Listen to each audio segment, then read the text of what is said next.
কাজেই তো মন বসছে না, যে আল্লাহর বিধান, যে ফরজ বিধান নামাজটা, এটাও 100% মনোযোগ দিয়ে পড়তে পারতেছি না। দিনের বেলা প্রকাশ্যে দিবালুকে গুলি করে পালিয়ে যায়, কেউ ধরতেই পারলো না। আমরা হয়তো ঘরে ঘরে আমাদের সন্তানদেরকে ইনশাআল্লাহ প্রশাসন যাই করুক না কেন আমরা তৈরি করবো হাদিস। আমি কুমিল্লা থেকে আসছি। তো ব্যক্তি হাদি ভাইকে যে আমরা ভালোবাসি এমন না, ঠিক আছে, আমরা ওনার আইডিওলজিকে ভালোবাসি। উনি যে দেশপ্রেমিক ছিল, তো আমাদের মনেও কিন্তু দেশপ্রেম আছে। এটা প্রমাণ কি, মানে ওনার কথা শুনলেই, ওনার ছবিগুলো দেখলে, ওনার ভিডিওগুলো দেখলে আমাদের মনের মধ্যে শিহরণ জাগে। কিউব হোল্ডিংসের গল্পে সেই রেখাটি আঁকা হয়েছিল আজ থেকে 1 যুগ আগে। নকশাই আমাদের ভাষা। Cube holdings limited. আমি কিন্তু ওনাকে আগে থেকে চিনতাম না। যখন যেদিন শুনলাম উনি মারা গেছে, গুলিবিদ্ধ হয়েছে, ঠিক ওই দিন থেকে কিন্তু চিনি। তো ওই দিন থেকে চিনে মানে আমাদের মনের মধ্যে এত সারা জাগছে, এত কষ্ট, এত ক্ষোভ, এত আকাঙ্ক্ষা, মানে আমাদের মনের মধ্যে চাপা হয়ে আছে। তো যদি আগে থেকে চিনতাম হয়তো মানে আরও ভালোবাসা তৈরি হতো। তো আমরা তো আগে থেকে চিনতাম না। তো আমি উপদেষ্টাদেরকে একটা কথা বলতে চাই, ওনারা যে জুলাই যোদ্ধাদের রক্তের মধ্যে পা রেখে উপদেষ্টা হলেন, ওনারা কিন্তু ওইখানে যাওয়ার কোনো প্রশ্নই আসে না। যে আসিফ মাহমুদ, আসিফ নজরুল, নাহিদ ভাই এখন, তো যে জুলাই যোদ্ধাদের রক্তের মধ্যে পা রেখে ওনারা এই চেয়ারগুলো পেয়েছে, যে গদির এত মায়া, ওই গদি ছেড়ে মানে এই শোভাযাত্রায়, মিছিলে, সমাবেশে আসতেই চায় না। তো বা এই যে ওনাকে মারার পরে যে শুটারদের মানে কোনো কিছু আমরা এই প্রশাসন থেকে কোনো কিছু মানে সাড়া পাচ্ছি না। মানে বাংলাদেশে যদি শেখ হাসিনাকে নিয়ে কেউ কিছু বলতো, মাটির গর্তের নিচে যদি লুকিয়ে থাকতো, সাথে সাথে ধরে নিয়ে আসতো 24 ঘন্টার মধ্যে।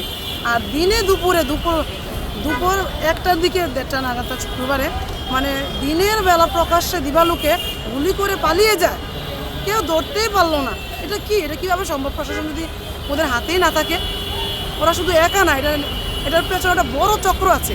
ওদেরকে না ধরার কারণ ওদেরকে ধরলে ওই চক্রের মানে সুতা ধরে টান দিলে সবাই বাইরেই আসবে।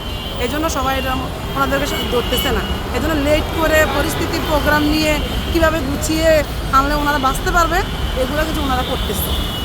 সাধারণ জনগণকে কিন্তু বুঝতে দিচ্ছে না। কিন্তু সাধারণ জনগণ এত বোকা নয় যে বুঝবে না। প্রত্যেকের মনের মধ্যে, ব্রেনের মধ্যে এই জিনিসটা আছে, হয়তো সবাই প্রতিবাদ করতে পারতেছে না, ঠিক আছে। আমার মতো হয়তো অনেকে ঘরে বসে কান্না করতেছে, কষ্ট পাচ্ছে, কিন্তু প্রকাশ্যে এসে কিছু বলতে পারতেছে না। তা আমরা একটা জোর নিন্দা জানাই, জোর দাবি জানাই যে হাদি হত্যা যেন বিচার হয়। আর আরেকটা জিনিস নিয়ে, যে এখনও যে নতুন প্রশাসন, যে জুলাই আন্দোলন হলো, আমরা যে শহীদ মিনার দেখি, কিসের জন্য শহীদ মিনারটা দেখি? যে শহীদদের স্মৃতিরা মনে রাখার জন্য আমরা শহীদ মিনার দেখি। তাহলে আমাদের যে জুলাই বিপ্লবে শহীদ হলো শত শত, আমরা হয়তো জানি না, শেখ হাসিনা রাত্রের মধ্যে সব ছাত্রদেরকে একসাথে করে আগুন দিয়ে পুড়িয়ে ফেলেছে। যে লাল জুলাই গানটা, এটা শুনলে হাদি ভাই নিজে লেখা, কিন্তু শহীদ ওসমান বিন হাদি ভাইয়ের লেখা, নিজের লেখা, যে লাল জুলাই গানটা, এটা শুনলে বুঝবেন যে কী করেছে। এই যে নেট অফ করে রেখেছে, আমরা কিন্তু কিছু দেখতে পাইনি, ঠিক আছে। এই যে আবু সাঈদের মৃত্যুর পর থেকে কিন্তু নেট অফ। মানে এই ভিডিওটা দেখে আমি এত ব্যথিত হয়েছিলাম, মানে আমার মনে হয় যে সাধারণ মানুষের মধ্যে এই দুজনের জন্য আমি জীবনে বেশি কান্না করছি। গত 15 দিন যাবত আমি মনে নামাজটাও ঠিকভাবে 100% মনোযোগ দিয়ে নামাজটাও করতে পারতেছি না। এই সুখে কোনো কাজেই তো মন বসছে না, যে আল্লাহর বিধান, যে ফরজ বিধান নামাজটা, এটাও 100% মনোযোগ দিয়ে পড়তে পারতেছি না, ঠিক আছে। তো এই ক্ষোভ থেকে এখানে আসা, ওনার বিচারের দাবিতে বলতেছিলাম শহীদ মিনারের ব্যাপারটা, যে দেখেন ওনাদের যে আমরা মনে রাখবো, এই শহীদদের, জুলাই বিপ্লবে যোদ্ধাদের যে আমরা মনে রাখবো, যাদের এত অবদান এই 16 বছরের ফ্যাসিস্ট হাসিনাকে বিতাড়িত করার জন্য, তো যাদের এত অবদান, যাদের রক্তের বিনিময়ে আমরা পেয়েছি এই স্বাধীনতা, যে আজকে যে কথা বলার যে স্বাধীনতা পেয়েছি, এটা কাদের মধ্য দিয়ে বলেন? কি আসিফ নজরুল যে উপদেষ্টা, ওদের মধ্য দিয়ে, না জুলাই যোদ্ধাদের মধ্য দিয়ে? অথচ তাদের স্মৃতি মনে রাখার মতো কিছু করে নাই। এমন কোনো স্মৃতিস্তম্ভ বা শহীদ মিনার নির্মাণ করে নাই যে আমরা এটা দেখলে মনে হবে। আর দ্বিতীয়ত, এই যে পাঠ্যপুস্তকে কিন্তু এটা অন্তর্ভুক্ত করে নাই এখনও কিন্তু এই বিষয়টা পাঠ্যপুস্তকের মধ্যে অন্তর্ভুক্ত করে নাই, যে আমরা আমাদের ছেলেমেয়েরা ভবিষ্যতে জানতে পারবে এই বিপ্লবদের নিয়ে, তাদের মনের মধ্যে যে আমরা সবাই বলি আমি হাদি হবো, কী থেকে হাদি হবো? 1 বছর, 2 বছর, 3 বছর, কতদিন মনে রাখবেন হাদির কথা? যদি এরকম কিছুটা থাকে, এই শহীদদের স্মরণে কোনো স্মৃতিস্তম্ভ বা স্মৃতিসৌধ বা শহীদ মিনার, তাহলে ওরা দেখলে আমাদের মনে হবে। বছরে একবার বাইরে যারা থাকে তারাও দেখতে আসবে, চলো আমরা বাংলাদেশে যাই, দেখে আসি। আমাদের এই বিপ্লবীদের যে মিনারগুলা এগুলো দেখলে তাদেরকে কাহিনী শোনাবে, বলবে।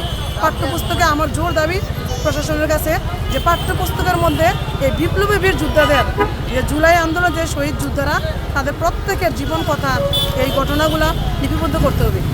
আমরা মারা হয়তো বলে যে শিক্ষিত, আমাকে একটা শিক্ষিত মা দাও, আমি একটা শিক্ষিত জাতি দেবো। আমরা হয়তো ঘরে ঘরে আমাদের সন্তানদেরকে ইনশাআল্লাহ প্রশাসন যাই করুক না কেন আমরা তৈরি করবো হাদি, আমরা তৈরি করবো হাদি। তো যাই করি না কেন যদি পাঠ্যপুস্তকের মধ্যে এটা দেওয়া অন্তর্ভুক্ত করা হয় আমার মনে হয় যে ভালো হবে।